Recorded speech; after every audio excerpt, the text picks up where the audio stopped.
balaa ñuy waxtaanee sécurité alimentaire ak Yacine démb daal xam nga ñun Sénégal africains yi dañoo bëgg rajo France Internationale sama classe gi sax seen sac mooy man du ma seetaan télé Sénégal France 24 lay seetaan man BFM nit kuy génn télé sax day romb nit ànd ak nit mu ne ko ndax xàmmee nga diw c'est-à-dire liy sagal nit ki mooy xàmmee ma ko man du ma seetaan télé Sénégal yi. vous n'avez pas remarqué ça dafa mel ni nit ñi loolu mooy seen sac ah loolu mooy seen ah bon man nag du ma seetaan télé Sénégal de. te dëkk Sénégal doon Sénégalais war a xam ne xew si dëkk man xaw ma série yi de ah série Sénégal yi man xaw ma ko de. xoola xam nañ ba xam yaayu ki bind. dëgg pire waaye wala déggoo li may expliqué. dëgg pire la. et moi quand tu me fais ça boo ma nee man du ma leen seetaan mel na moi non plus. après nag nit ki day taxaw. c'est un plaisir de dire ça. mais on s'en fout. mais c'est drôle. léegi rajo bi ñu gën a bëgg nag mooy RFI. sama ñoom pap ñoom père Assane Fajar gi dañ ñuy sonal. alors que Walf Fadjri mu ngi fii. RFM mu ngi fii. Zik FM mu ngi fii.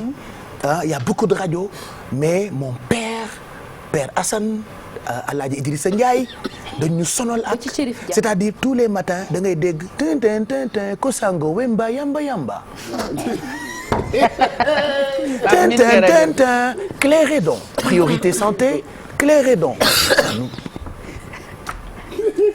bu ñu paree lépp Clodiciar ñëw zozote ah génération donc on est tellement fan de cette radio on écoute depuis toujours RFI mii ci boppam taal na dëkku Afrique yu bëri ay at dëkku yu bëri guerre kalaate na fa RFI mii moo ko waral ba fii Sénégal événement naari ay xele ngeen xam nga man fekkee na ma uffee bu wàññi ñun keroog tubarkàlla ba ñu toogee ci suñu grand place bi ñun mag ci at moomu nga xamante ni judduwu leen ba événement naari kalaate ci ñii la jóge tubaab yi ten ten ten Kosango Wemba Yamba Yamba ñu joxe heure à temps universelle et heure à Paris xanaa du ñoo miin RFI waaye man déglu ma ko sama papa moom mooy rompale ak RFI. waaw day def sa bopp ñu dem ba jamono dox digital bi ñëw ñu am site internet donc non seulement on les écoute sur la bande FM mais en même temps on regarde les infos yu ñuy def ci site internet bi et ñun may ma àggali rek ñun sénégalais complexé nañu xeetu complexé boo xamante ni information bu jógee Sénéweb ak information bu jógee ci site internet bu RFI on a toujours tendance à de façon très tranchée que information bi jógee ci site internet bu tubaab moo gën a fiable alors que l'erreur est humaine les mêmes problèmes qu'on a nous en termes de fake news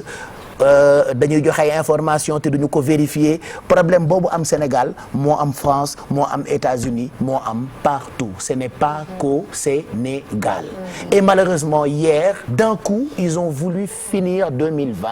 annonçant la mort de Maître Abdoulaye Wade que Abdou Diouf dee na Ellen Johnson Sirleaf dee na Alain Delon dee na du suñu ay kilifa rek ah même ñoom seen dëkk ba foofu France ils ont pris ay nit yu bëri yoo xamante ni wax ni dee na et quelques minutes après ñu ne que seen site bi moo defoon bug. C'était hier seen Twitter le Pape Cheikh. ñu annoncé décès yu bëri personne n'a compris nit ki commencé commentaire du coup si lañ ko éliminé di nga en plus de ñi nga wax Maître Abdoulaye Wade bi nga xamante ne moom génn na def démenti na kii se porte bien ba pare il en a rigolé parce que li mu wax mooy c'est pas tous les jours que ñu am son annonce que voilà sa tàgge kenn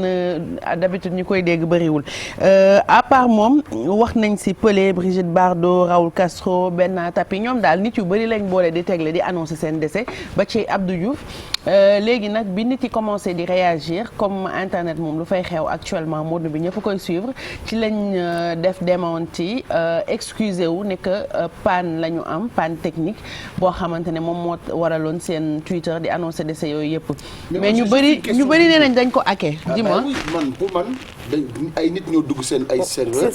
ils ont en fait ils refusent ça diffuser information parce que une machine ne peut pas prendre une décision waaw dof daal dina bo écoute naa rey tey Exidex naa rey diw naa rey et que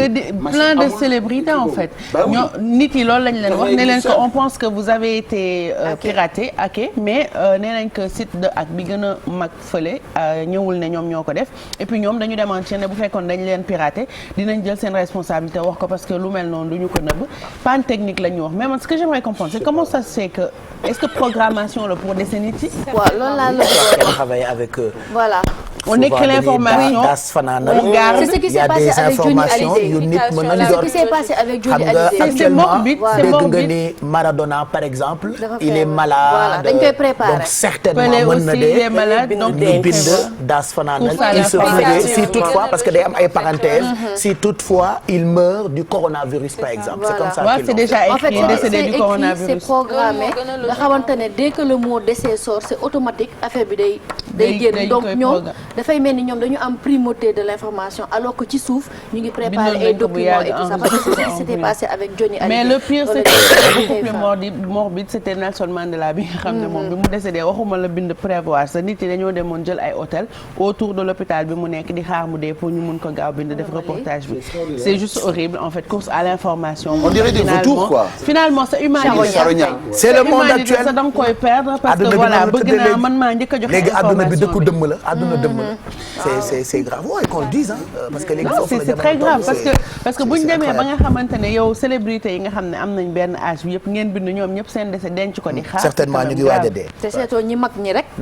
Ouais. les grosses ñi mag ñi ak ñi feebar rek. waaw ñi feebar rek la ñu dem tey. ils ont dit sa tey prévoir ci ko woon wàllu alors pour corona bi. mais ci wàllu même ci wàllu informatique xel mënul li xenu machine bi bind. jékki-jékki bind plusieurs noms. exactement choisir ay célébrités. c'est alors que programmé. mënoon na ma choisir. Non, c'est de la programmation. c'est de la programmation. yow de sekk dee woo boobu du la choisir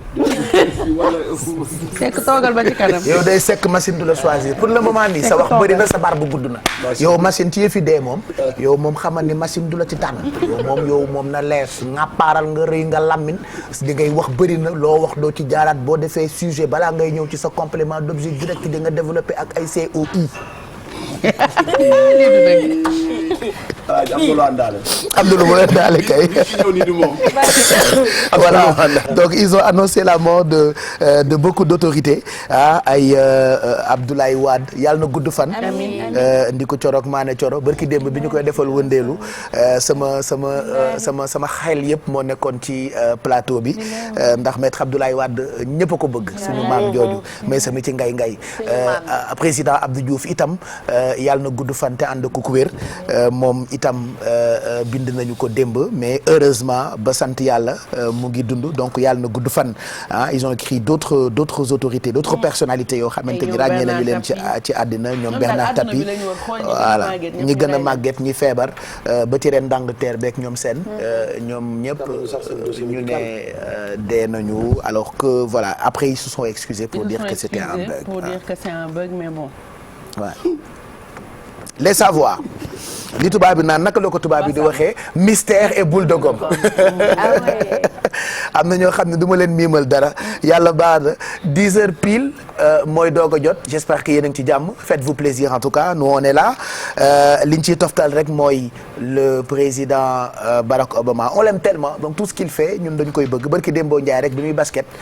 di jàppale doomi ndeyam Joe Biden on a tous partagé vidéo boobu noonu alors il sort son livre mémoire en tome 1 tey tome 1 mémoire am yi nga xamante ne on pensait que ça allait lui prendre 1 an pour bind ko ça a finalement pris 4 ans pour que mu génnee tome 1 wu mémoire yi nga xamante ne en français Terre promise la en anglais yaa ngi ko doon laaj 5 Promised Land la su dee si anglais am nañ 768 pages traduction bi en français ça donne 848 pages li mu ci def nag mooy analyse de l'Amérique waxee économie bi waxee pandémie bi wax lépp li nga xamante ne doomu Amérique yi ñu ngi koy jànkonteel surtout surtout ñi mu tuddee les oubliés de l'Amérique ci bonne page yi comme ni ñu koy waxee am nañ ci information yooyu mais surtout ce qui est important autocritique la def par rapport ak moom bi mu nekkee président yi nga xamante ne def na ko def bu baax erreur yi nga xam ne def na ko lan la mënoon def de meilleure manière et surtout wax ci personnage am bi nga xamante ni quand il a été élu il y a eu beaucoup d'espoir fondé sur lui que ce soit de la part des Américains wala de la part du monde entier notamment Afrique bi nga xamante ne ay parents moom fii benn parent moom fii la jógee muy wax fossé bi nga xamante ne moo am entre le personnage bi ñu construire ak sa propre personne et puis expliquer loo xamante ne xamuñu ko mooy les coulisses du pouvoir nga xam ne moom mi ngi nekk président rek moom moo ñu ci mën a wax lu leer expliquer aussi dund bi nga xam ne mi ngi ko doon dund ak yenn ci proche am yi bi mu nekkee président des États-Unis mu nekk livre boo xamante ne on a hâte de le lire pour xam Barack Obama lan la dundoon ci biir présidence am naka la gisee Amérique tey ak aussi yan critique lay def par rapport ak réñam ndax ñu ci bëri doon nañ ko critiquer moom ci boppam moo def autocritique donc information yu exclusive lay doon. Si vous ne regardez pas les télé sénégalaises moom Barack Obama dina am entretien exclusif bu muy amal ak ay journalistes yu France de tey ci guddi donc si vous avez le bouquet chez vous allez regarder l'entretien puisque c'est un très bon président nous on l'aime dañu ko fa donc des fois damay toog naan suñu yoon nekku ci la xew Amérique mais bon c'est une puissance donc du coup seen président on les aime. Parce que jabaram elle avait écrit un livre l'année dernière en 2018 moom mu ñëw tuddee ko Terre Promise je pense qu'il y a une sorte de ligne je sais pas. C'est des potes. Peut-être voilà. C'est les Obama. Voilà comme ni ñu nekkee voilà couple bu linké. ñoom moom couple mythique moom nekk nañ ko ba pare. On les admire. Même les titres on les admire. Voilà donc son livre il sort aujourd'hui si vous ne lisez pas des livres qui sont écrits par des écrivains sénégalais comme Merry Beye Diouf allez acheter c'est aux éditions xawma lan peut-être Gallimard ça sort aujourd'hui donc allez sur Amazon peut-être vous pourrez acheter le livre où il y a la version française mooy Terre Promise bi waaw version française bi tey lay génn anglais fi mu defee 768 pages ñoom lijjanti nañ ba def ko 848 pages français kay ñu ne bonjour madame comment allez-vous virgule l'américain it dit hi how are you c'est très simple. dañoo protocolaire di gisoo ñun ni ñu jëlee seen jikko ñun français yi mu ngoog donc merci Bijou pour ce livre sinon on pense aux étudiants yi nga xamante ne actuellement ñu ngi jàng bitim réew am ay jafe-jafe pour renouveler seen ay titres de séjour souvent c'est compliqué pour eux. Très compliqué même en temps normal c'est compliqué parce que c'est comme si da ngay ñëw indi papier bi ñu ne la papier bi pour am ko il faut nga inscrire pour inscrire il faut nga am titre de séjour c'est-à-dire que da ngay jaabante ba dee léegi nag problème bi mooy depuis coronavirus bi dañu dématérialiser demande de papier aux étudiants yi c'est-à-dire que tu peux le faire qu'en ligne et on sait très bien comment c'est compliqué donc problème bi mooy conséquences yi mu am actuellement étudiants yu bëri amatuñu logement ñenn ñi seen bourse dañ koy ñàkk ñenn ñi ñu ngi ñàkk seen ay liggéey ñenn ñi ñu ngi ñàkk seen ay contrat ndaxte boo valableul mënuloo ñëw ne da ngay demander quoi que ce soit koy ñëw tey ne ko damay ñëw louer sa kër dina la laaj sa papier d'identité bu xoolee ni dafa expiré amul dara lu koy garantir ni que yow di nga ko fay wala tamit bu fekkente ne fayoo ko fan nga lay mën a poursuivre pour xeex contre loolu am na benn association bu nekk en France bu tudd association des étudiants sénégalais de France AESF ñoom dañu jël benn pétition lancé ko en ligne pour que nit ñi signer ko mu mel ni ñëpp la touché parce que en 3 jours am nañu 10 signatures pour que ñoom li ñuy demander mooy France na leen defaral prolongation automatique seen titre de séjour yi bu ko defee fii ak coronavirus bi di calmé wu ñu mën a def seen ay démarches comme il se doit et puis mu bañ leen a indil benn problème ci yi nga xamante ne moom la ñuy jànkonteel actuellement pétition bi nit ñi ngi koy signé mais bu fekkee mën nga ko indi apulaay li ci nit ñi di déplorer mooy que nee nañ dañu teg Emmanuel Macron ci kaw soog a bind président Macky Sall ci suuf ñenn ñi trouver que c'est normal parce que France la yëf yi xewee ñeneen ñi trouver que ni c'est pas normal parce que président Macky Sall mooy suñu président donc moom la ñu war a jiital. C'est un détail. am sax ñuy wax ni que même bi. président Macky Sall sax waruñu ko fi woon def actuellement consulat bu Sénégal moom moo responsable ci étudiants yi donc consul bi lañ fa woon a bind su ko defee mu mën a jàppale étudiants yi mais li ñu mën a jàpp mooy que ni actuellement étudiants yu bëri ñi ngi ñàkk ñii seen ay contrat liggéey ñii seen ay location ñii seen ay ay job d'étudiant ñenn ñi même pour ñu inscrire waat c'est tout un problème parce que su fekkente ne amoo titre de séjour bu valable pour nga inscrire c'est dur c'est problème buy indi yeneen i problème la donc consulat yeeg ambassade yi buñ si mënee jóg ndax yaakaar naa ni affaire de autorité la waxtaanee ak autorité française yi su ko defee étudiants yi nekk ci jàmm. mais voilà donc on leur souhaite bonne chance ñoom étudiants yooyu nga xamante ne actuellement dañuy am ay problèmes pour renouveler seen ay titres de séjour tu as été comme eux donc du coup boo leen dee défendre c'est comme si da nga nekk ci sa domaine. parce que da ngay xam lan la ñuy daj. pour renouvellement des titres de séjour il y a tellement de conditions par rapport à ça il faut nga valider sa année. il faut nga wane ne am nga xaalis boo fay dundee. te soo liggéeyatul nan ngay prouver ne am nga xaalis boo fay dundee. il faut nga prouver ne am nga foo dëkk. boo amul foo dëkk duñ la ko renouveler donc yu bëree ngi ci yoo xamante ne. wax na tax ñu jéem leen jàppale ñu renouveler seen titre de séjour wala au moins ñu prolonger ko. ba coronavirus bi jàll ñu mun ko renouveler. voilà li ba xelil ma café gu tàng bu am purit mën a monté wut